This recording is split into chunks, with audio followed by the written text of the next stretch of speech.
Vy postavíte počítač, ten počítač vám nejde zapnout. Takže trošku naleju, otřu, nechám odpařit a je to odmaštěný.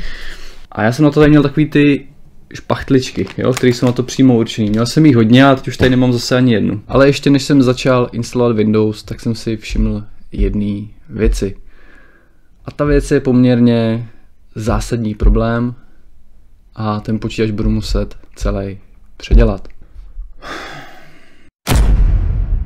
Vítejte u dalšího videa, ve kterém si ukážeme stavbu počítače pro zákazníka a bude se jednat o herní počítač někde kolem 20 000 korun. Se zákazníkem jsem komunikoval a on mi sdělil svoje požadavky, svoje přání, nějakou cenovou představu, na co to bude používat, na co to nebude používat, co tam bude hrát a tak dále. A já jsem mu připravil několik variant, u každý jsem mu vysvětlil, čím je ta daná varianta dobrá a on si pak z těch variant už sám vybral. A variantu, kterou jsme vybrali,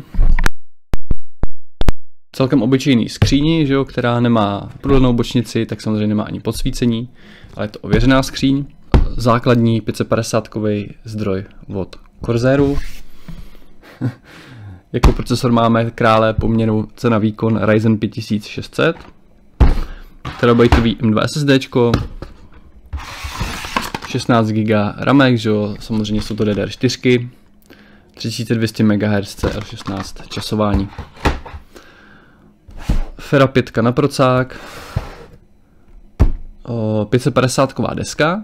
Byla tady možnost dát, no původně v tom návrhu vlastně jsem navrhoval B450kovou desku s tím, že by se tam přehrál BIOS. Ušetřili bychom asi 1000 korun, protože ten 550kový chipset není vyloženě nutný. Jo? Tímhle procesorem vám to pojede, že jo? A nijak vám to neovlivní rychlost toho počítače. Jo? Samozřejmě tady ten B550kový chipset už umí rychlejší disky, jo? Takže pokud byste třeba dělali video, nebo jste byli jako velmi nároční na rychlost disku, tak ten B550kový chipset pak pro vás dává smysl a samozřejmě na běžnou práci nebo hraní her. PCI disky třetí generace jsou jako pořád velmi rychlý a nepoznáte tam žádný rozdíl v praxi. To, proč jsme zvolili B550 disku, tak samozřejmě bylo to, že zákazník potřeboval Wi-Fi a B450kový desky, které by byly za dobrý peníze, byly kvalitní, dobře osazený a měly Wi-Fi. Tak žádnou takovou desku jsem nesehnal, protože přece jenom, že to starší chipset a ten výběr je menší. Takže jsem vzal rovnou tuhletu B550kovou. Je to verze Micro ATX, takže není vůbec potřeba si připlácet navíc, že, za větší disku. A to samozřejmě pak už je na každém, co preferuje, co potřebuje, co využije a tak dále. Tady u toho počítače jsme pořád jako tlačili co nejlepší poměr cena výkon. S tím, že samozřejmě jsme nešli úplně, že jo, a to já nechodím nikdy u žádných počítačů, co stavím, že bych tam dal úplně nejlevnější desky, nebo úplně nejlevnější zdroje, nebo úplně nejlevnější skříně. Tak. A konečně grafika, 4060, dvouventilátorová, jo, zase taky, i když, jak říkám, šli jsme na co nejlepší poměr cena výkon, ale nešel jsem úplně do té nejlevnější verze jednoventilátorový nebo úplně nějaký takový toho ořezávatka. Hlavně kvůli tomu, že už pak je to rozdíl jenom pár stovek a to za to nestojí, jo, v tomhle případě. Jo, ani jsem na druhou stranu jsem ani nepřiplácal za nějaký ještě vyšší verze, protože říkám, tady jsme potřebovali chytit dobrý poměr cena výkon. Tak to by na úvod bylo všechno a pojďme si to rozbalit.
že nejposkytují snad 5 nebo 6 letou záruku. Takže slušný, že jo, slušný ventilátor. Teplovodivá pasta, sponky, šroubky, že jo, a i ty mezikusy, že jo, na AMDčko nebo na Intel. Asi montážní prvky, jednoduše řečeno. To si necháme takhle. Ventilátor, ten pasiv si už můžeme taky vyndat. Návod.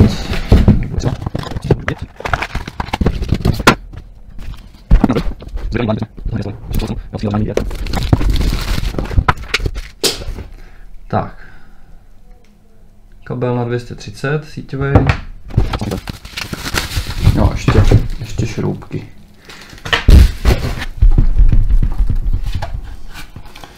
Jo. A ten zdroj je myslím taky 5 nebo 6 let záruka. Tak, základní deska. Abyste to teda viděli takhle. Základní deska. Tak. Antény k Wi-Fi a Bluetooth. Backplate, to je dobrý mít na očích, nebo co nejdřív ho dát do skříně. Protože můžu říct z vlastní zkušenosti, se mi občas stane, nebo teď už moc ne, ale dřív se mi stávalo, že jsem ho tam zapomněl dát. A vlastně, že jo, zjistíte to, až když ten počítač máte kompletně postavený. A úplně nejlíp, když máte hotový cable management. A máte prostě všechno hotový a pak zjistíte, že tam nemáte backplate. Takže, nebo ne backplate, IO shield, tak, abych to řekl správně, backplate je ještě něco jiného. Takže to nezapomínat. SATA kabely, šroubky, že jo, tady s tím mezikusem na M2 SSD disky. Tady je podložka, že pokud máte jakoby M2 s jednostranně osazenou, jsou tam ty paměťové čipy jenom na jedné straně, což my máme, tak by se tam měla podložka, aby to pasovalo dobře. Tak no a tady pak jsou nějaký, Asus tomu dává, že jo, samolepky, a nějaký certifikát, kde vám jako vysvětluje, že tam jsou použitý kvalitnější komponenty a manuál a ještě pořád dneska tam dávají to CDčko a to úplně zbytečný. Jo. Tak, samozřejmě to nejdůležitější základní deska. Jo, říkali jsme si to B550, samozřejmě jsou ty AM4, DDR4 paměti, klasika, 8 pin pro procesor, 24 pin tady na desku, PCI Express 1, PCI Express 16, první, druhý, tenhle je vystužený. Tady, že pod tím chladičem dáte jedno M2 SSD, tady dáte druhý M2 SSD. SATA porty, to je jasný, že tady jsou USBčka, zvuk, podsvícení, připojíte, co dáte i tady, že jo, na ventilátory, 4 piny a tak dále. A tady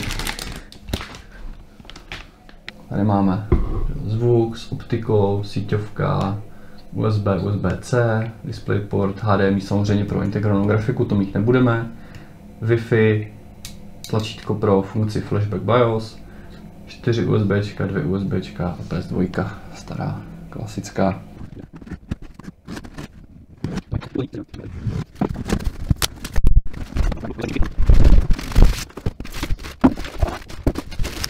Přední panel. Tady může provodit vzduch, je tam nějaký základní prachový filtr. Nahoře máme vypínání, reset, zvuk a 2 USBčka.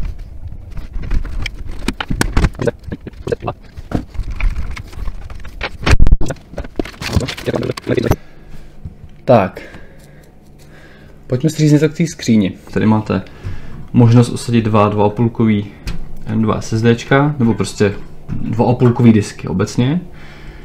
Tady je koš s rychle upínákama na 3,5. To je dobrá věc. Samozřejmě ten koš se dá když tak i oddělat. Tady se dává zdroj, to je jasný. No a tady jsou nějaké možnosti cable managementu. Nahoře magneticky uchycená odnímatelná prachová podložka, respektive prachový filtr. Tady jsme si říkali, že mám osazený jeden ventilátor. Vylamovací, že jo, záslepky, jo. Tady v té cenové kategorii je poměrně normální. No, tady je to takhle zajištěný. to vidíte. A samozřejmě, jak jsem říkal, tak tam rovnou můžeme dát ten IO Shield. Jo, vždycky to bývá, že jo, PS2 těma USBčkama nahoru, zvuk je dole. No, takže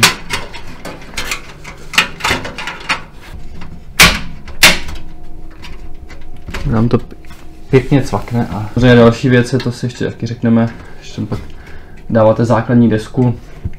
Tady jsou takové plíšky a občas se stane, že se skřížej a že vám překryjou ten port. Jo, stává se to třeba často u USBček nebo u síťovky. Tak ještě ukážeme. Jo, ze spodu jsme si říkali taky, že jo, prachový filtr na přívod vzduchu ke zdroji. Tady je takhle jako zasunutý, plus tady je magneticky uchycený. Tak, uvnitř jsme teda říkali, zde máme osazený jeden, vepředu se dají osadit 3 120, dole 2 120, nahoře 2 120, případně 2 140.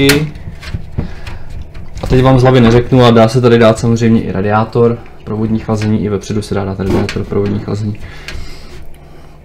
A rozměry teďka z hlavy úplně nevím. Tak, ještě si ukážeme, jak se oddělává přední panel. Tady je takový výstupek dole, takže chytnete a jakoby tahem, nebát se toho, ono se to odsvakne. Jo, tady je taky nějaký základní prachový filtr. Jo, a tady osadíte 3 120. Skoro vždycky je potřeba tu skříň prostě oholit, očesat, ať máme ke všemu přístup. Jo. Oni tady pak ještě mají slázený kabely. No. Tady pak ještě příslušenství, že jo, šroubky. To mají upevněný v tom rychle upínacím šuplíku na ty 3,5 disk. Jo, tam jsou nějaký záslepky, protože když je vylomíte, tak tady máte náhradní, který se dají přišroubovat, šroubky. Pak že jo, tady ty stahovací pásky a tak dále. Abych řekl ještě něco k té skříni. Mně přijde, já jsem nějakou delší dobu tady do té skříně nestavil. A naposledy, když jsem do ní ještě stavil, tak to bylo Silentium PC. A teďka já ji tady nemám nikde, abych to mohl jako 1:1 porovnat. Ale pocitově mně přijde, že tady ta nová Endorphy, což je vlastně jenom přejmenovaný Silentium PC, tak z logiky věci si člověk říká, že by vlastně tam měl dojít k žádný změně. Ale mi přijde, že je malinko víc ošizená, než byla ta původní. Takže některé ty části jsou malinko víc papírovější, než byly u toho původního Silentium PC, tady toho modelu. A už jsem trošku to tak jako tušil, když jsem si nesl domů skříň, tu bednu, že jo, s tou skříní, tak mi přišlo, že je lehčí. Já se na to schválně ještě podívám a vrátíme se k tomu případně později ve videu. Já osobně začínám základní deskou, že jo, nebo odstrojíte si tu skříň, pak si tam můžete dát zdroj, ono zase až tak nesejde. Ale co se týče, že jo, úplně nesejde na tom, jestli si nejdřív odstrojíte tu skříň, dáte si tam zdroj, což já doporučuji tam ten zdroj dávat dřív. Jo, protože pak s tím jako mávat s tou skříní, když už tam máte všechny komponenty, dávat tam zdroj jako nakonec mi nepřijde úplně ideální. A další věcí, že pokud máte modulární zdroj, tak typicky tady u té skříně, a ono tady nejenom u téhle skříně, je to u hodně skříní, tady nemáte moc velký prostor. A pak jako velmi těžko, občas je to jako nemožný tam zapojit ty přídavní napájecí kabely. Takže mám pak dobrý vždycky přemýšlet, uvědomit si, kolik budu potřebovat a přesně jaký typ těch kabelů, zapojit si je do toho zdroje a pak až ten zdroj tam s těma kabelama dát. To my dneska řešit nebudeme, protože nemáme modulární zdroj. Jo, ale jedno, jestli nejdřív ostrojíte skříň a dáte si tam zdroj, nebo jestli začnete rovnou základní deskou. No, ty kroky můžete prohodit, ale musíte je vlastně na začátku udělat oba dva. Jo, samozřejmě někdo třeba osazuje jako procesor, a když je základní deska jako vevnitř, což mi přijde jako jako nesmysl, ale jako není to vyloženě špatně, ale je to nepraktický. Tohle je můj postup. Takže odjistíme. Jo, samozřejmě tady máme šipku. Ona je i z vrchu, i ze spodu. Tady u té šipky máte i jinak vykrojený ty piny, jo? Tady máte jakože úhlopříčně a tady jsou jakože do takového pravého úhlu vykrojený ty piny. U nich je ta šipka, že jo? A samozřejmě ta šipka je i tady potom na základní desce.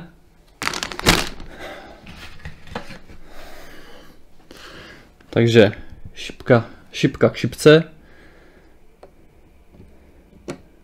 Jo, musíte tam mít lehce zapadnout.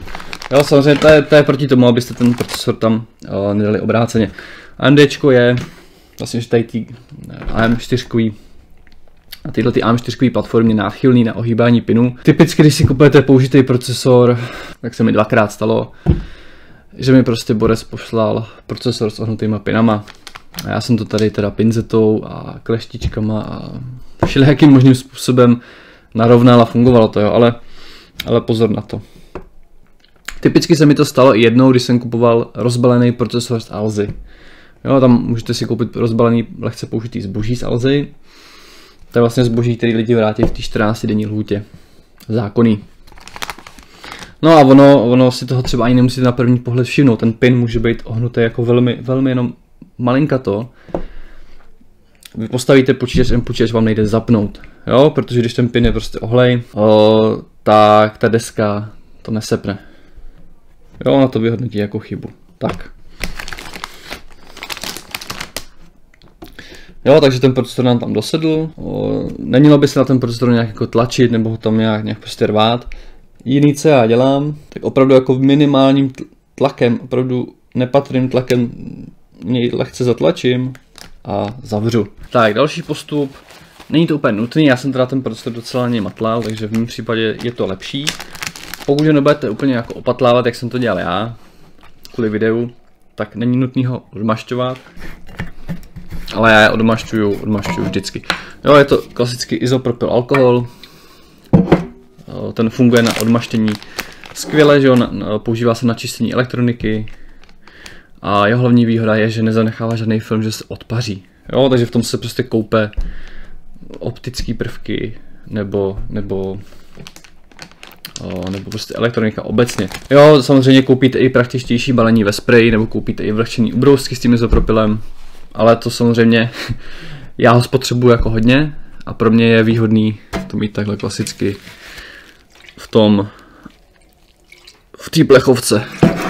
Takže trošku naleju, otřu, nechám odpařit a je to odmaštěný.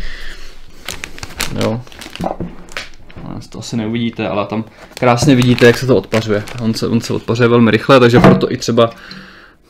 proto i to nenechávat dlouho otevřený, ono.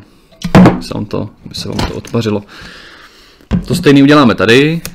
Byť to tady úplně není potřeba, ale já to radši všechno dělám pečlivě. Takže taky odmastit, nechat odpařit, hotovo.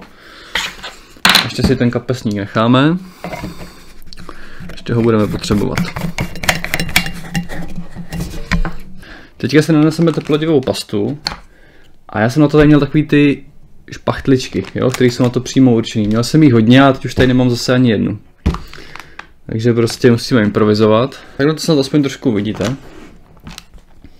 Tak, tohle si taky odmastíme teda. Ještě vlhký. Tak. No, jinak na plasty to moc dobrý není, ale tady na to odmaštíme to v pohodě. Jakou si vezmeme pastu. Noktu tam asi ale nebudeme, to se dobře roztírá.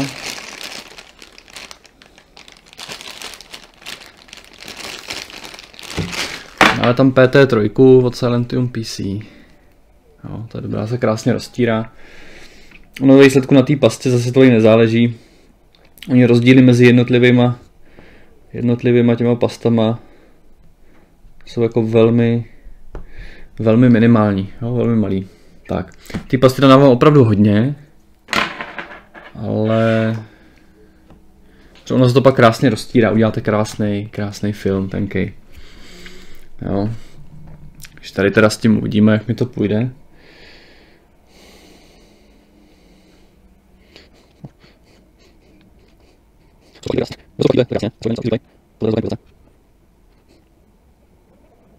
S tímhle mi to teda moc nešlo, takže zkusíme nějakou lepší improvizaci. Tady je taková plastová, ohebná, takový plastový ohebný proužek.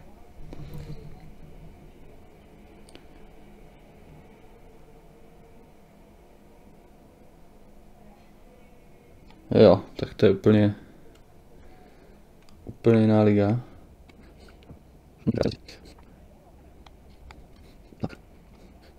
Jako ono z praktického hlediska, z toho funkčního, není potřeba to úplně si s tím jako takhle hrát. Ale já si s tím rád hraju. Tak. Jo, jak můžete vidět, tak ono té pasty právě hodně zbyde, že je to mrknout. Já už jsem právě zvyklý na tu špachtličku a tam už s tou si vyhrajete úplně, to je jedna radost. Každopádně musím si koupit nový. Tak. Tohle je backplate. Ten přijde zezadu, jo, ten patří sem, že? Ten tam samozřejmě už je, to jenom teďka, jak jsem oddělal tady ty plastové kousky, které jsou na boxový chladiče, tak vám to upadne. Takže backplate.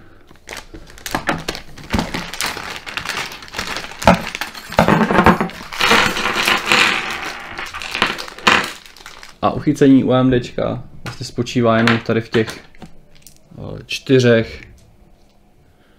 šroubech. No, to jsou takový, řekněme, mezikusy. Šroubujete.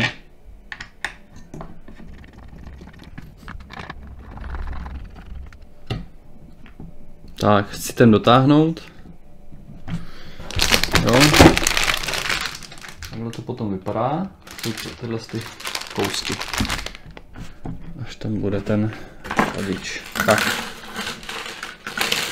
Jo a tady potom tady ten kousek těma trnama, respektive těma závětovými tyčkama nahoru.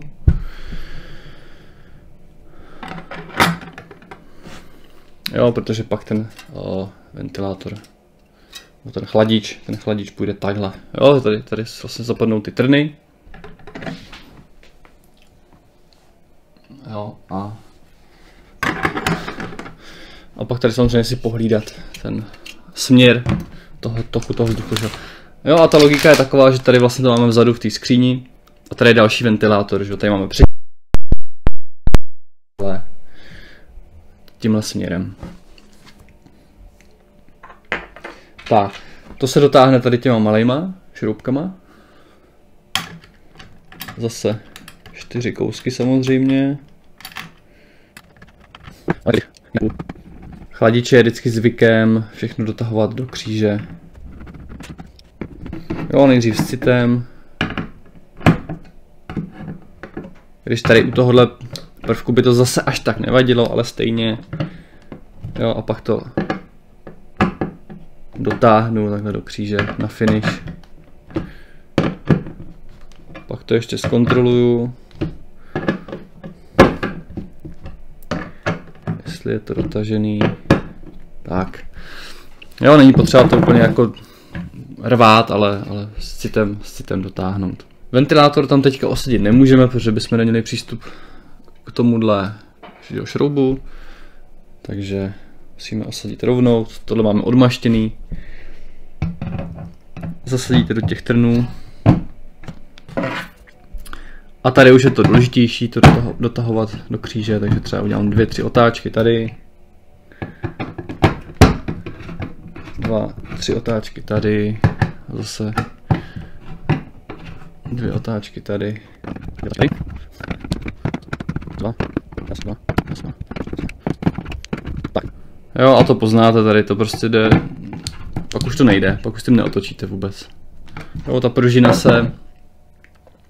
pružina se stáhne a už je takový odpor, že už vám to nedovolí. Jo, není potřeba to nějak úplně rvát. Jakmile to už prostě nejde lehce, tak máte utaženo, máte hotovo. Jo? Takhle to potom vypadá. Jo. Tak, potom potřebujeme 2 tady ty spony. V balení máte 4, to znamená, že byste si sem ještě mohli klidně přidělat druhý ventilátor. Jo, ona se prodala i verze Dual Fan. To tady v tom případě samozřejmě nepotřebujeme. Takže ventilátor. Tam ještě vždycky je dobrý si rovnou už teďka rozmyslet, kam ho budete zapojovat. My ho budeme zapojovat tady sem. A rozmyslet si, jestli to chcete takhle jako obmotat, kolem dokola ten kabel. Jo, s tím, že teda my musíme zapojit tady ten. Takže jestli to vyjde, to nevyjde. Takže to musím zapojit takhle. Jo. A ten kabel si pak tady někde zamotám. Takže už takhle i přemýšlel o tom cable managementu. Jo, samozřejmě ten směr jsme dodrželi. Tady to máte asi taky nakreslený někde, ale jo, tady to je taky nakreslený ty šipky. A vždycky si pamatujte, že tady ho nasáváme na té přední straně a na té zadní straně ho vyfukujeme. Jo, a otáčí se to tímto směrem. Tak. Tady ho zasadíte do té drážky. Tak. Takhle a zrovnáte to s tou horní hranou. Plus minus. Já už si takhle pod ní dám i ten kabel. A dáme to tady do těch předních 2 děr. Ten kabel si tady takhle vmáčknu a to vidíte, že... A tady to zasekneme do té první drážky. Takže trošku zatlačíme. Na druhé straně obdobný, úplně stejný postup. Rovnou zapojíme, protože potom na tom vršku té skříně už je strašně málo místa, abyste tam narvali ruku, někde to tam zapojovali. Takže rovnou zapojit do toho 4pinového konektoru, on je tam většinou popsaný, je to CPU, CPU fan. Ty konektory jsou udělané tak, že nejdou zapojit obráceně. Jo, takže úplně v klidu. Zapojíme, já si ho tady takhle povytáhnu. Já to ukážu blíž na kameru. Jo, máme tady zapojeno. Kabely jsem tady, protože tady máte ještě možnost, tam je taková rozdvojka, připojit další ventilátor. Tu jsem takhle tady zastrčil a je to hezky. Pojďme si osadit paměťové moduly, ramky a osazujeme vždycky slot B2 a slot A2, takže je to 2. a 4. od procesoru. Samozřejmě pokud máme 4, tak osadíme všechny 4, ale samozřejmě kdybyste měli, což se nedoporučuje, ale kdyby náhodou jste měli jakoby 2 rozdílné dvojice těch ramek, tak vždycky osaďte A2, B2 a A1, B1. Už jsme měli rozdělaný, takže musíme rozdělat znova. Zase samozřejmě u pamětí, tady máme jednu stranu kratší, jednu delší, což nám že určuje pozici tady toho vykrojení, která je i tady. Takže to tam takhle přiložím. Jste to viděli. Takhle to tam přiložím. A vidím, že mi to sedí, jo, kdybych to dával takhle. Když to vidíte, tak prostě tam je krásně vidět, že to vykrojení je úplně někde jinde. Jo, ani by vám to tam nešlo zasunout. Takže samolepkou dozadu v tomhle případě.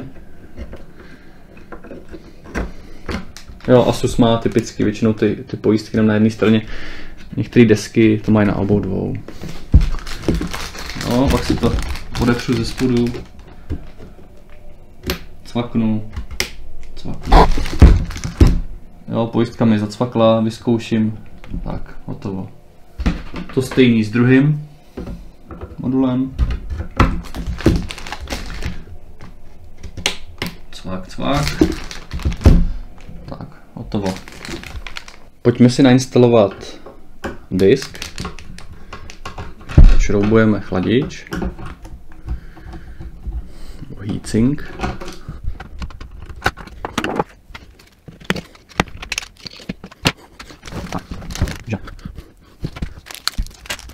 potřeba distanční sloupky. A tady, když se podíváte,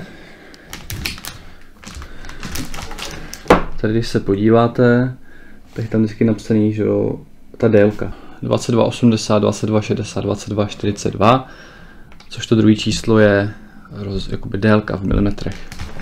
No, nejčastější jsou ty 2280. Tam zašroubujeme distanční sloupek. A i když že budeme osazovat pouze jeden disk, tak já už to šroubuju i k tomu druhému, protože ty šroubečky jsou strašně malý a téměř jste by to ztratili. Takže já to rovnou tady našroubuju, ty základní desky, a je to připravený pak už pro případný upgrade a dosazení druhého disku. Zašroubuju do toho rovnou i šroubek. Tak, nalepíme tam ještě tu podložku. Pokud byste tam neměli na té desce ten chladič, který vlastně ten disk ještě přimáčkne, ta podložka by tam v podstatě být nemusela. Ale tady, jak to přitáhneme že, tím chladičem, tak ten disk by se nám trošku prohnul. Z toho důvodu je to tam lepší dát. Tak. Jo, je to vlastně jenom dvoustranná lepící páska. Strhnete tu krycí folii a tady to nalepíte už na tu podložku, která tam je.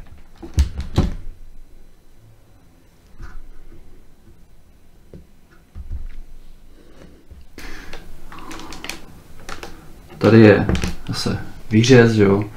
Tady v tom je taky výřez a pod úhlem, zhruba asi nějakým takovým úhlem, tam zasunete, měl by týhle chce zasunout, takovýhle úhel.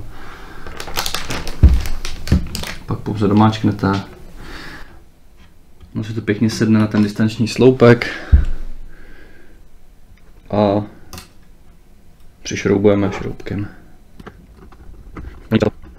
Jo, není potřeba to utahovat nějak hodně. S citem opravdu lehce dotáhnout.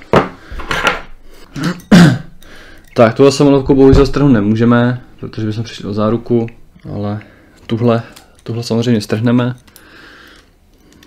protože ten převod odvod toho tepla přes tady tu plastovou folii by nebyl úplně dobrý. Tady, že jo, máme zase dva distanční sloupky, dva šroubky, přiložíme a přišroubujeme. Jo, pak kdybyste to někdy rozdělávali, tak samozřejmě tady ta teplovodivá podložka, co tam je, tak je lepivá. Jo? Ona se k tomu disku přilepí, takže pak je potřeba s citem to rozdělávat, případně kdybyste. Tak, s citem dotáhnu a je hotovo. A teď máme základní desku připravenou k instalaci do skříně. Pojďme si osadit zdroj.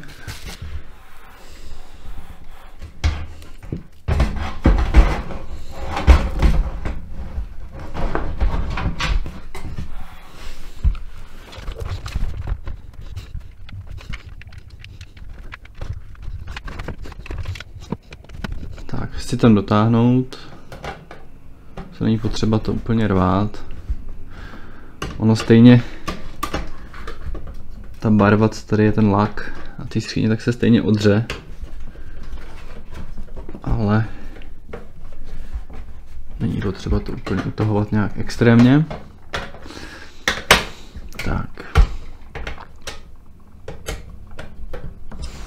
Vždycky záleží na velikosti chladiče a pak taky na tom, jaký tady máme jakoby rozteč od horní hraně desky k té horní straně k tomu stropu, ke stropu té skříně. Jo? A to je z důvodu toho, že vlastně ten 8 pin, který budeme tady protahovat na procesor, napájení procesoru, se tam blbě zapojuje. Jo, pokud máme modulární kabely, máme tam třeba takhle velký chladič nebo ještě větší chladič, tak doporučuji si do té desky ten kabel rovnou zacvaknout, tady si ho protáhnout.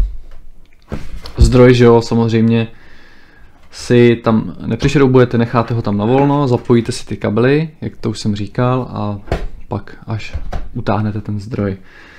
My tady nemáme modulární kabely, takže jsem to pořešil takhle. Ono samozřejmě druhá možnost ještě je si ten chladič nainstalovat až v momentě, kdybychom měli základní desku ve skříni. To je taky možnost. Samozřejmě pak zase záleží na typu toho chladiče. Některých výrobců by třeba mohlo být komplikovanější a tak dále. Tak, stejně na ten 8 pin. Většinou je to popsaný. A poznáte to, že to jsou dva 4-piny spojený do sebe. Tak, když to tady vymotat, aby se to nějak nekřížilo. Tady v rohu to protáhneme.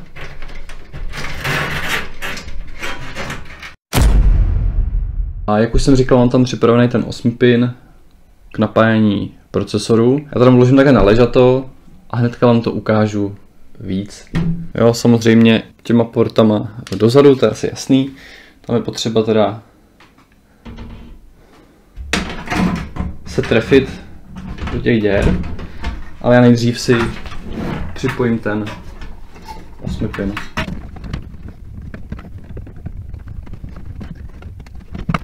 Tak, potom tedy, že jo, je potřeba zarovnat ty otvory v základní desce těma otvorama v těch distančních sloupcích. Zároveň si samozřejmě pohlídat ty zadní porty, jestli on tam sedí a jestli tam právě nesohýbáme ty plíšky. To vám za chviličku ukážu. Tak, chytíme to na pár šroubků. Takový poznatek. Není úplně neobvyklý, že to třeba úplně přesně nesedí, ty díry nebo ty porty v tom IO Shieldu. Jo, prostě nějaká kombinace základní desky a skříně je horší, některá je lepší. Jsou to opravdu jako minimální nepřesnosti a právě, jak jsem už říkal před chvílí, tak je potřeba si pohlídat, aby ty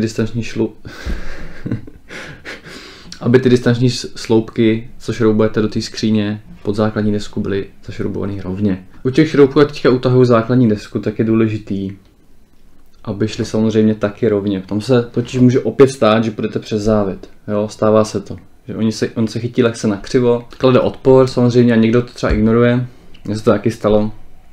Tak to začnete rvát. A tam se vám může stát, že právě když je to přes ten závit, že to nejde potom povolit a vyšroubujete si to i s těma distančníma sloupkama. Takže to musí to jít, samozřejmě to musí jít lehce. Jo. Tady zašroubujeme šroubky, to je jasný, já tam ještě všechny nemám. Na začátku si je zašroubuju pouze zlehka, úplně je neutahuju. Jak je tam mám všechny ty šroubky, tak si tady zkontroluju porty, jestli mi to sedí, jestli tam právě není třeba někde nějaký plíšek. Zasahoval do toho portu, jo, s tou deskou se totiž dá ještě pořád trošku hýbat. A pokud je všechno v pohodě, tak ty šroubky dotáhnu zase s citem. Tak, další věc. Tady ta deska, u téhle desky je to v pohodě. Ale některé základní desky, tady třeba mají kondenzátory v blízkosti PCI Express slotů. A jelikož ty zadní záslepky jsou vylamovací, takže vy s nimi musíte kroutit, tak se stává, že pak právě s těma záslepkama narážíte do těch komponent na té desce, někde to dokonce vychází tak, že i dřete tu desku. Tady to vychází v pohodě. Takže pokud tam máte vylamovací záslepky, tak určitě dobrý si uvědomit, jaký karty a do jakých pozic budete osazovat. A ty záslepky si vylámat nejdřív. Další věcí je trošku si už tady rozvrhnout kabely, aby se nekřížily. No, tady v tom počítači těch kabelů bude málo. Jo, podívat se, kde máme ten 24 pin a ten máme někde tady v těch místech. Takže načít, vymyslet, abych ho táhl někde tady tudy.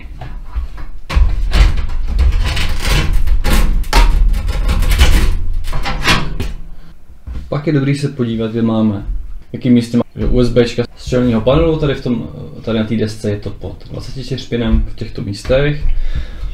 Tady dole máme vedle SATA portu, pokud to vidíte teda.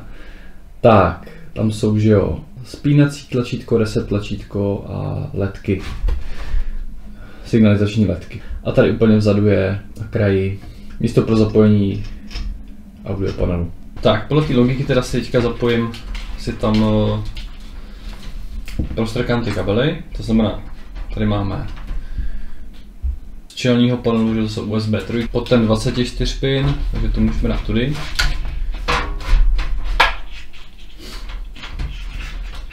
Tady je dobrý strahy, aby se to nekřížilo. Ten audio potáhneme spodem. Mohli bychom ho dát tady po ten 24 pin. Tamhle tudy a tady dolů dozadu.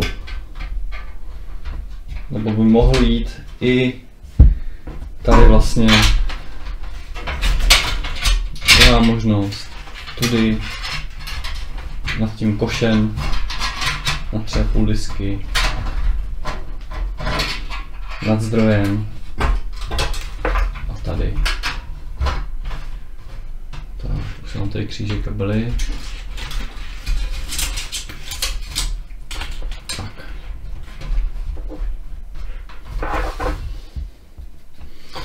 Tyhle ty malý ještě zapojovat nebudu všechny. A hezky takhle pak po úvodu svážu, aby se to, že bez toho prostě nebyl.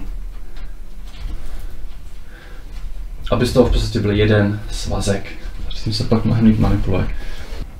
Tak, satadisky tady nebudou, ale já vždycky nechávám aspoň jeden zákazníkovi tady vyvedený do toho koše, no případně on si to může vytáhnout i sem. Jo, když jste tam náhodou si dá disk, to tady takhle nechám připravený. Druhý samozřejmě svážeme a schováme. To můžeme udělat rovnou. Kabel prostě vezmu, svážu pěkně. Jo, takhle a schovám ho tady zdroj. Tak, pak tady mám samozřejmě 2x6 plus 2 piny na grafickou kartu. Tady si můžeme připojit to audio. Tam je to o tom, že ten jeden pin, nebo ta jedna zdířka je zaslepená a jeden pin na té desce chybí. Tak podle toho zjistíte orientaci, jak to zapojit. Samozřejmě jinak by to ani nešlo. Tak, audio máme zapojený. Zapojíme 24 pin, samozřejmě tam je to zase podle toho zajišťovacího kulíčku. Tady je výstupek, ta orientace, kterou to zapojit. Asi tu desku vždycky i trošku podepřu prstama z druhé strany, zkontroluju a je zapojená.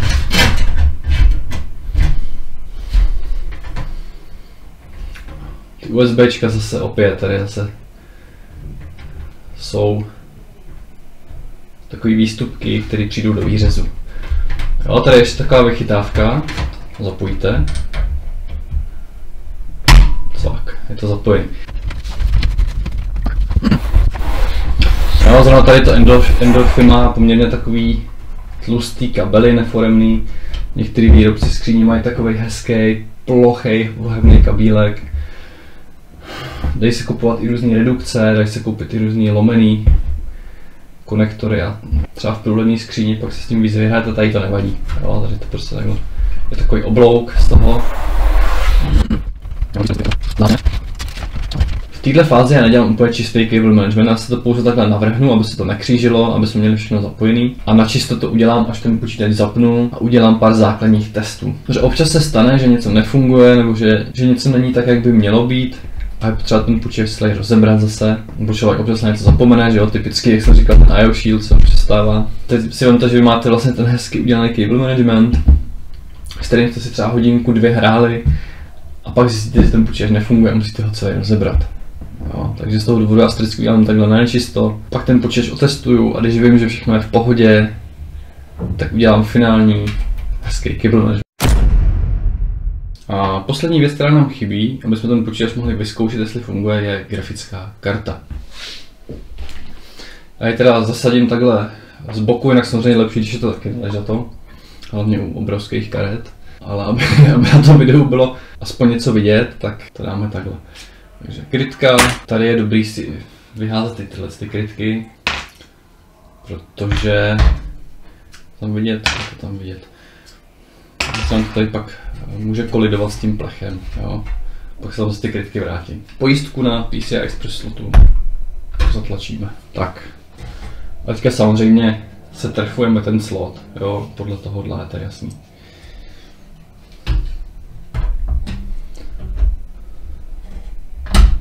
Tak zatlačíme. Jo, cvakne a je to tam. Grafická karta se zajišťuje tady těma velkýma šroubkama, jo, třeba stejně jako zdroj.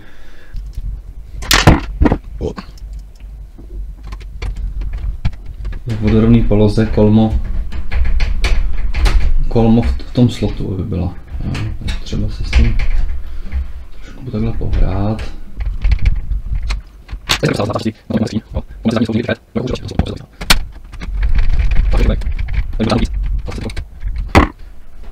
Ten zajišťovací plech utáhneme. Tak, teďka akorát vymyslet, kudy povedeme kabel. 8 pin máme v těchto místech. Bychom ho mohli víct tudy. A to by byl velký kus v té skříni. Takže nejlepší to bude ze spodu. Tady ty díry, pokud je tam vidíte, tak pokud jste si jako jistý 100%, že nebudete nikdy osazovat 2,5 palcový disky, tak si je můžete použít na cable management. V případě, že tak uděláte, tak už ty disky tam nedáte. Takže je lepší jako opravdu používat ty otvory, které jsou na to určený. No a pak samozřejmě další věc, když jsme měli ATX desku, tak to by byla až dolů a tyhle ty otvory by tam nebyly. Takže dávat na to bacha, jo? Přemýšlet o tom takhle, aby jsme si tam někde neprotáhli kabel, kde nám bude v budoucnu překážet.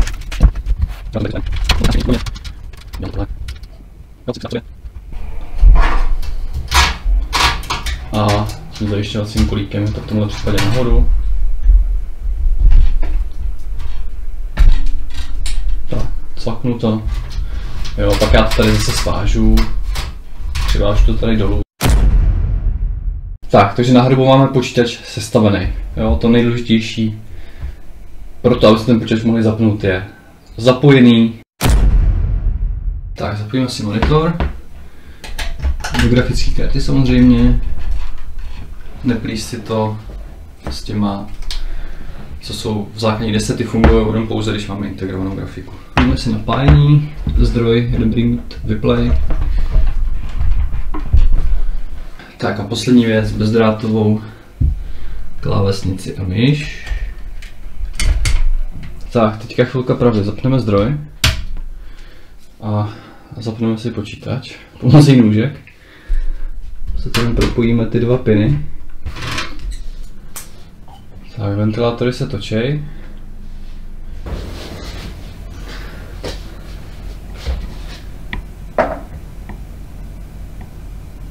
A naběhla nám základní obrazovka. Počítač nám běží a já se teďka dám do nějakých základních testů. Nainstaluju operační systém a provedu nějaký základní zátěžové testy. A jakmile zjistím, že je všechno v pořádku, tak se vrátím zpátky sem, udělám cable management, udělám to na čisto, finální úpravy. V této části videa už jsem myslel, že bude prostřih a ukážu vám, jak ten počítač funguje a všechno běží, ukážu vám testy, ukážu vám výkon. Ale ještě než jsem začal instalovat Windows, tak jsem si všiml jedné věci. A ta věc je poměrně zásadní problém a ten počítač budu muset celý předělat. A teď se pojďme podívat, o co jde konkrétně. Tak, tady se pozorně dívejte na ty USBčka a tu PS2.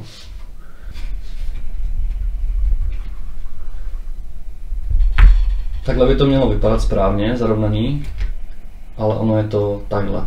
To znamená, že ta základní deska je ohnutá z důvodu, že výrobce šel zcela zásadně s kvalitou té skříně dolů. Jo? Je tady pravděpodobně jako špatně je to nanejtovaný, to je jedna věc.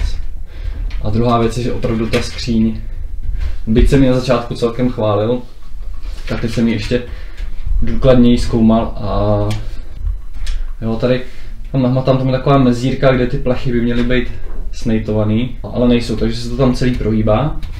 A celkově, jak jsem říkal na začátku videa, že mi přijde ta skříň taková trošku víc papírová než ta původní verze, kterou vyrábilo ještě Silentium PC. Tak bohužel tohle může být možná jenom třeba vadná série, ale já si spíš osobně myslím, že výrobce šel s kvalitou razantně dolů. A to je prostě jednoduše řečeno špatně. To znamená, že já teda teďka seženu jinou skříň, která bude odpovídat požadované kvalitě a celý to přeskládám.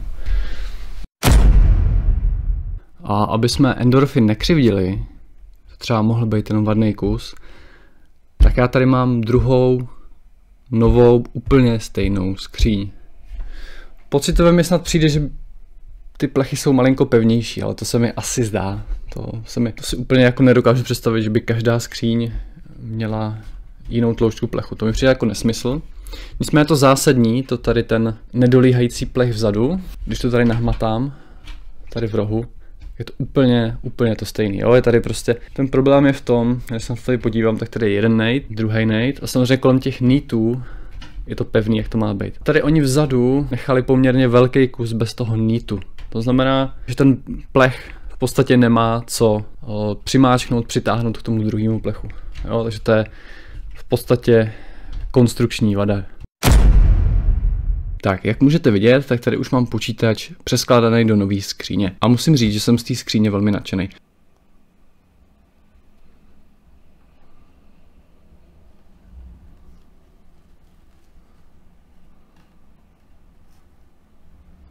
Tak, takhle nějaký, abyste trošku viděli ze všech stran.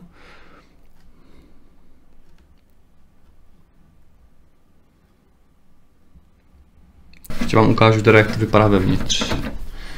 V tom přeskládání.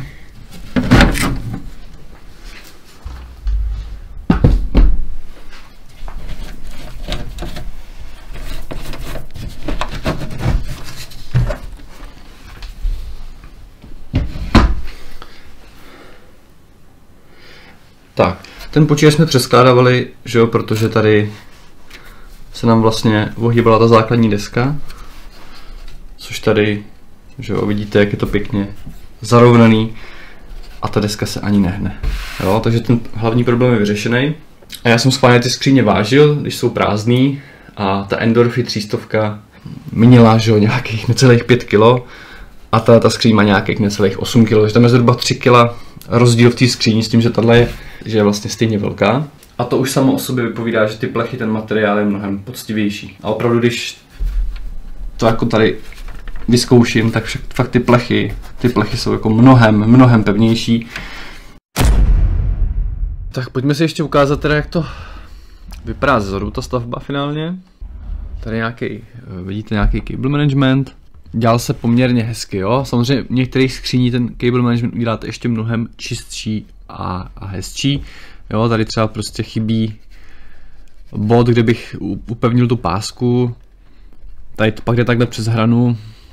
Tady samozřejmě tím, jak ten zdroj není modulární, tak tady vám zbývají kabely. S tím, že jsem tady pro zákazníka nachystal SATA napájecí kabely, kdybych v budoucnu plánoval upgrade do disku, tak už to tady má nachystaný, nemusíte tam někde lovit. Takže takhle je to udělaný. Co se týče, že tady toho kabelu USB 3, který vlastně vám připojuje ty vrchní USBčka, tak tady je, že plochá varianta, která je za mě lepší. Hlavně tady z té přední strany to hezky zapojíte, hezky si to ohnete. Ale třeba oproti kulatý variantě pak je horší ho tady, protože ten kabel je poměrně dost dlouhý a vy ho potřebujete tady ohnout, že jo. Plus ještě ho přetočit, takže to tady pak zabírá místo a já tady nemám svázaný úplně jako napevno, což by vypadalo vzhledově víc, protože by se ten kabel hodně jako ohýbal a lámal, což nechci, takže je to tady jako udělaný na volno, je tady udělaná vůle na všechny ty kabely. A to je obecně i tip, jo, ten cable management zezadu není úplně důležitý to mít nějak perfektní, byť já si s tím vždycky rád hraju, ať to nějak vypadá. Samozřejmě tam je to hlavně proto, aby vám pak šla dobře zavřít ta bočnice, ale je i důležitý ty kabely tam někde úplně jako nervat, neutahovat na max a neohýbat. Takže zvolit vždycky nějaký kompromis mezi tím, aby to vypadalo dobře, aby ta bočnice šla lehce zavřít a aby jsme ty kabely úplně někde nelámali a neohýbali. Z druhé strany pak ten cable management, tam je to hlavně, když máte průhlednou bočnici, tak to chcete mít co nejhezčí. To je jedna věc, tam pak se hodí, když máte že jo, velkou Full ATX desku, to vypadá i líp s plodnou bočnicí a i mnohem líp schováte ty spodní kabely, což není tenhle případ. A druhou věcí pak samozřejmě je, aby ty kabely tady někde netrčely a nevadily proudění vzduchu. Takže obecně můžu říct, že do té skříně se mi stavilo velmi hezky, tady je nahoře prostor hezký, takže tam se dostanete se šroubovákem, zapojíte tam ty kabely, jako velmi hezký. Ten cable management, tady jsem to nakonec svedl tady do těch 2 otvorů, protože ten třetí je neprůchozí, jo, tam je zdroj pod tím, oni tam nenechali žádnou mezeru, takže tam prostě ty kabely neprotáhnete. Pojďme si ten počítač zapnout. Tak, zapneme zdroj. Tak, počítač běží.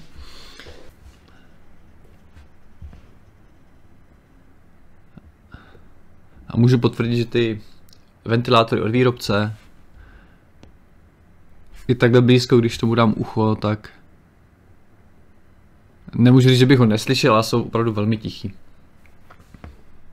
Samozřejmě ten airflow, to množství vzduchu není nějak závratný. Aspoň teda ty ventilátory jsou tichý, nějaký úplně základní airflow udělají. A pro takovýhle počítač někde kolem 20-25 tisíc, kde ty komponenty typicky nevyzařují tolik tepla, zvlášť, že tady máme 4060, což je velmi efektivní karta, která má TDP někde kolem 115 W. A Ryzen 5600 má TDP někde kolem 65, plus má pak to zvýšený někde 70-80 W, tak je to úplně ideální kombinace. A tím už se blížíme k konci videa. Já v tomhle videu za prvý nechci, aby bylo extrémně dlouhý, a za druhý mám ve frontě dalších x počítačů, který potřebuji postavit a chtěl bych z nich taky natočit nějaký videa. Takže hlavně i z tohohle důvodu, z časových důvodů, nebudu už natáčet o tomhle počítači tu softwarovou stránku, nebudu vám ukazovat BIOS, nějaký testy a tak dále. Na to se zaměříme v dalších videích. Tady můžu říct, že tam je samozřejmě nahraný operační systém, je tam updateovaný nejnovější BIOS, je tam udělané nastavení v tom BIOSu, veškerý, který je potřeba, včetně, je to vlastně, já tady vždycky udělám do uživatelských profilů, takže pak když se vám s tím cokoliv stane, jo, třeba vám se vybije baterka na desce, nebo si to omylem restartujete a tak dále, tak si jenom načtete znova ten profil, který je tam uložený, a nemusíte nic nastavovat. Jo, jsou tam i křivky, že jo, ventilátorů nastavený a tak dále. Samozřejmě, co se týče pak operačního systému, tak jsou tam, že ovladače, aktualizace, nějaká základní sada v softwaru, plus tady byl ještě na přání další software, ten je tam taky nahraný. Co bych tomu ještě řekl, jo.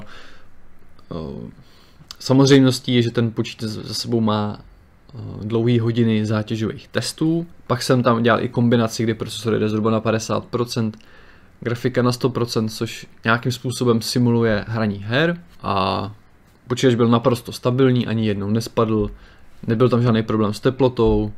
Já pak samozřejmě od té teploty jsem ještě ladil ty křivky ventilátorů. Takže to by bylo všechno, a na cokoliv se chcete zeptat, určitě neváhejte napsat do komentářů. A jak už jsem říkal, chystám několik dalších zajímavých videí s touhle skříní, takže z toho důvodu, pokud nemáte, dávejte odběr, ať vám to neuteče. A já věřím, že to video pro vás bylo přínosné, že se vám líbilo, že vám to něco předalo. Že se moc hezky, čau u dalšího videa.